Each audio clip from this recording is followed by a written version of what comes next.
just had a good one. I can't say it on camera. I'll tell you guys when we're out there on Later, camera. Later, sorry. Have you decided on a quarterback? Yeah, Aiden O'Connell, right? Aiden's he's looking good. We'll throw the ball a little bit today in practice, but he's done good over the last 2 days, just in walkthroughs and obviously indoors. But we'll see how it looks today. But he feel good about Aiden. He's been dialed in. Obviously, throughout this time that he's been on IR, he's been all the meetings. He's been very encouraging on the sideline. He's got that laser eye focus right now. Great opportunity for him. Antonio, I know every game is important in the NFL, but does this one carry any extra significance? Any feeling of, what better time to snap a streak against defending champs, whole country watching again? Yeah, it's called spade to spade, right? The best team in football against the worst team in football. Let's change the narrative, right? Let's go out there and make it a dog fight. Let's make it ugly. Let's make it scrappy. It's Black Friday. Let's create a little chaos. Let's get back to Raider football and have some fun and some personality. Let it loose. Coach, can you talk a little bit about win-loss records not really mattering in division games and particularly in a rivalry like this? You guys are the last team to win at Arrowhead. Yeah, I mean, really doesn't matter. Records go out the window just like they did last year when we played them on Christmas Day. So they understand that. We understand that. They'll be excited just like we will be excited for this game. Only 2 teams playing that day, right? It's a great opportunity for us to showcase, what's improving about the Raiders, right? What's different? What's going to change? And obviously, we got a chance to do that at 2 o'clock. The rivalry is what it is. I think if you look at the last couple games, we played them close. It's been back and forth, and it's been physical, and they're going to come after us. We know them, they know us, and it's a lot of trash talking, and they don't like the color of silver and black, and we don't like red, so it should be fun. What have you seen out of Aiden O'Connell in the time that he was injured that really kind of gave you the inkling that he was chomping at the bit to get at this and give you the hope that he can really move the football? Yeah, carried himself like a starter. He carried like a starter even when he was on IR, and he did that when he was a backup. He did a great job of just being engaged with the players, engaged on the sideline. It don't matter in meeting rooms or that. He's the one speaking up, talking. You can just look at his eyes. You can look at his demeanor. It wasn't a guy like, all right, I'm out for the season. I'm not going to play. No. I'll be back. I'm ready to be back, and he worked his tail off to get back. When you watched the film last week, I know you were a little uneasy with how many passes compared to the runs, the balance there. But when you did see what you guys were doing in the running game, did you feel like it's getting close to breaking? Yeah, no. When I said it wasn't that I was frustrated with what happened. I wish we could run the ball more and have more opportunities to do that. But that's also because of the score. I get that as well. But when I look at the 16 or whatever plus runs that we had in the game, one, we had a half for a hat. Our running backs were decisive. We hit the hole hard. There was some physicality that showed up that we've been looking at. There was some movement amongst our offensive line. There's a lot of positives really in the run game. And it's hard to say that after a loss, right? You guys asked me, hey, what's going on with this? I want to talk about the positives, but you asked about the negatives, so I hit that. But the running game was really good. I'm excited about Sincere this week. Fired up to see him carry the ball. I thought Amir did a really good job. And more importantly, I thought those 5-0 linemen really strapped it up, and got after Denver. And again, it doesn't show on the stat sheet, but when you look at those plays for the amount we ran, I love the play style. He was a highly productive, sincere college player, close to 1,500 yards in his sophomore and junior years. Did it feel like there was just a natural run ability there with him in terms of seeing it and hitting it?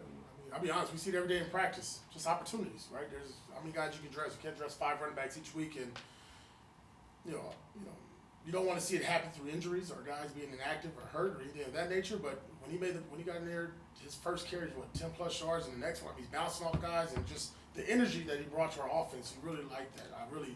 I've seen that in practice. And it was funny. Me and him joked even last week. I think it was one of his first or second carries. He ran about 5 or 10 yards and turned back around. I said, "How many career rushing yards you have?" He said, 0. I said, "Dude, your ass needs to start running the end zone." And that's how he ran the game. He ran like they weren't going to tackle him, and he ran like a big boy. And again, I'm excited to see him this weekend or this Friday. Does that mean Alex and Zamir are both down? I would say Zamir is doubtful and Alex is questionable. There you guys. Tom McMahon was out from the game. Is he back in the building, or do you expect him back for the game? He's back in the building. He's been at practice. He'll be out there today. We'll see what happens for the game. Coach, it is Thanksgiving, and obviously it's been a tough season, but what have you been most thankful for from your players and just during the season period? So. Their professionalism, coming to work every day, win, lose, or draw. I mean, it's hard to keep sitting there telling you all the positives when we're 2-9, but the reality is our guys come to work Monday, man, ready to go. They get in the weight room. They're on time. We're not dealing with a lot of BS and drama inside the building. The effort and the ability to come to work and put their hat on every day with all the noise from the outside and the record. You'll think we're 9-2 sometimes. I wish you could go in the locker room and see how these guys act, or in our meeting rooms, but heads are not down, guys are not packing up the U-Haul. So I'm thankful for just our players being dialed in, buying into the culture, using that word process, understand the process, and being committed to what we're trying to do with this organization, and even this season, because it's not over with. We're going to try to win every goddamn game possible. And I'm thankful that, I'm sitting here as the head coach of the Raiders, and I got 200 plus people every day that come up to me with a smile and enjoy being a Raider and working for the Raiders. So I'm excited and thankful for that, and this will be a thankful Friday, and we'll make it a Black Friday when it gets to the game day. AP, you have a lot of young players playing this year. Do you do anything differently or prepare them any differently because you're playing Kansas City, or is it status quo?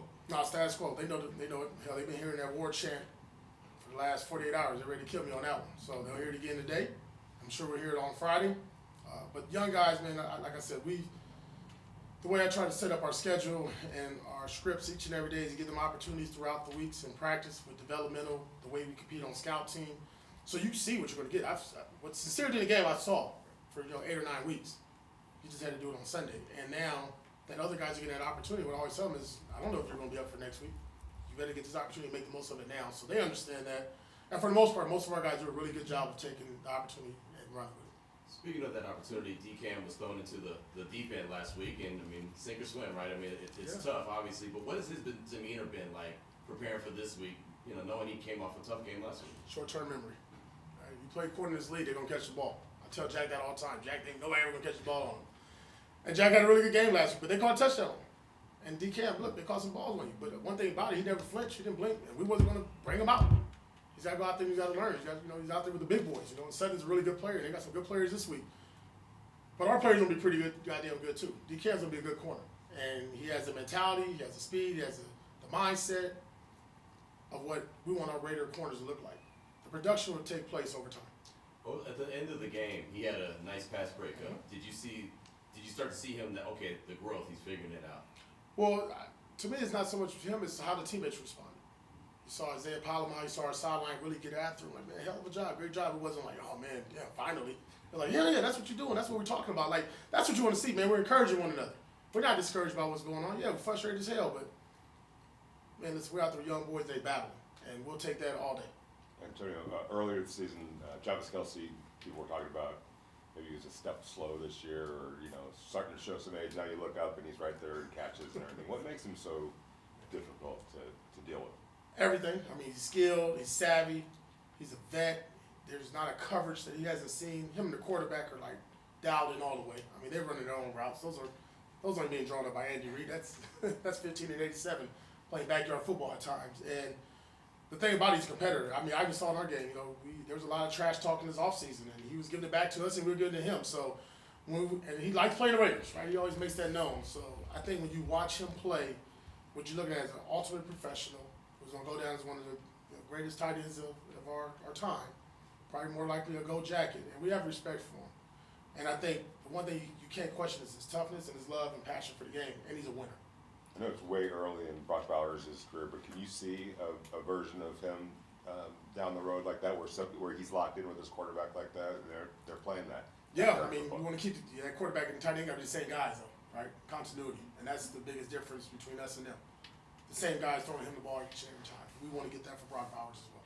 So, it sounds like Pacheco is back this week. How much does he kind of change their offense? I love watching him play. Hate playing against him. Tough, rugged. He's a running back that you enjoy watching.